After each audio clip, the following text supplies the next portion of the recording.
కన్యా రాశి వారి ఫలితాలు.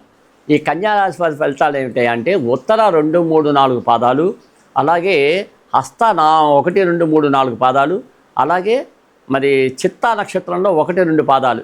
ఈ పాదాలు కలిగిన నక్షత్రాలు ఉత్తర, హస్త, చిత్తా నక్షత్రాలలో ఈ పాదాలు కలిగినటువంటి వారందరూ కూడా కన్యా రాశి కిందకి వస్తారు.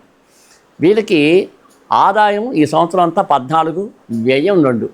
అంటే వీళ్ళు కూడా మంచి లాభంలో ఉన్నట్టే లెక్క. అంటే 14 రూపాయలు వీళ్ళ జేబులో వస్తే అందులో వీళ్ళకి ఖర్చు 2 రూపాయలు మాత్రమే. అలాగే రాజపూజ్యం 6, అవమానం కూడా 6. కాబట్టి పొగిడే వాళ్ళు ఎంతమంది ఉంటారు, తిట్టేవాళ్ళు కూడా అంతమంది ఉంటారు.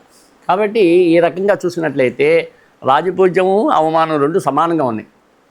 కాబట్టి మాకు అందరికీ కూడా పొగడ్తలే కావాలి, తిట్లు అక్కర్లేదు అనుకుంటే తిట్టేవాళ్ళు జాగ్రత్తగా చూసుకుని వాళ్ళ నుంచి గమనించుకుని నెమ్మదిగా వాళ్ళ నుంచి తప్పించుకోవడం మంచిది. లేదా సంయమనం పాటించి వాళ్ళ దగ్గర ఓర్పుగా ఉంటే ఆటోమేటిక్గా అవే సర్దుకుంటాయి. తర్వాత ఈ వత్సరం అంతా కూడా గురుడు భాగ్యం మందు 14 మే వరకు రజతమూర్తిగాను, తర్వాత నాటి నుంచి రాజ్యమందు తామ్రమూర్తిగాను 18 అక్టోబర్ వరకు, అలాగే అక్కడి నుంచి లాభంలో లోహమూర్తిగాను డిసెంబర్ 5 వరకు ఉండడం చేత నాటి నుంచి వత్సరం అంతా వరకు కూడా రాజ్యమున రజతమూర్తిగాను సంచరిస్తాడు గురుడు. శని వత్సరం అంతా కూడా సప్తమమున తామ్రమూర్తిగాను, రాహుకేతువులు రజతమూర్తులుగాను మే 18 వరకు 7, 1 రాశుల యందు ఆ వత్సరం అంతా కూడా 6, 12 రాశుల యందు సంచరిస్తారు. వేదగోచారించే 13 జూన్ నుండి 12 ఆగస్టు వరకు, తిరిగి 5 డిసెంబర్ నుండి ఆ వత్సరం గురుడు శుభుడు. శని రాహుకేతువుల వత్సరం అంతా శుభుడు.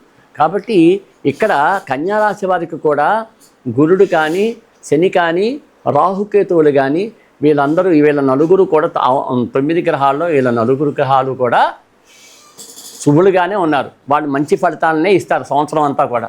అందులో అంటే సత్ఫలితాలని ఇస్తారు కానీ దుష్ట ఫలితాలు అయితే ఇవ్వరు వాళ్ళ ద్వారా ఈ కన్యారాశి వారికి. అలాగే మరి మిగతా రాశుల్లో అప్ అండ్ డౌన్లు, అంటే కొంతకాలం వరకు మిశ్రమ ఫలితాలు ఉంటాయి, కొంతకాలం వరకు అంటే నష్టం వచ్చేటటువంటి ఫలితాలుగా ఉంటాయి, కొంతకాలం వరకు వచ్చేసరికి లాభదాయకంగా ఉంటాయి. ఏదైనా సరే ఈ కన్యారాశి వారందరూ కూడా ఈ కన్యారాశికి సంబంధించినటువంటి మరి పుబ్బా నక్షత్రం కానీ, ఉత్తరా నక్షత్రం 2, 3, 4 పాదాలు, తర్వాతనేమో హస్తా నక్షత్రం 4 పాదాలు, చిత్తా నక్షత్రం అదంటే 2 పాదాలు కలిగినటువంటి నక్షత్రాలు పాదాలు కలిగినటువంటి వాళ్ళందరూ కూడా తగు జాగ్రత్తగా అటు విద్యార్థులు కావచ్చు, ఇటు రైతులు కావచ్చు, అటు కర్షకులు కావచ్చు, ఇటు శ్రామికులు కావచ్చు, అటు మరి ఉద్యోగస్తులు కావచ్చు, ఇటు వ్యాపారవేత్తలు కావచ్చు, ఇటు రాజకీయ నాయకులు కావచ్చు, ఇటు మేధావులు కావచ్చు, ఇటు సైంటిస్టులు కావచ్చు, ఎవరైనా సరే తగు జాగ్రత్తగా సంయమనం పాటించి ముందుకు వెళ్తూ ఉంటే వీళ్ళకి ఓవరాల్గా చాలా అద్భుతంగా ఉంది. కన్యారాశి వాళ్ళకి మటుకు ఈ సంవత్సరం అంతా చాలా బాగుంది చెప్పాలంటే ఒక రకంగా. కాకపోతే ఆదాయం విషయంలోకి వచ్చేసరికి బాగుంది.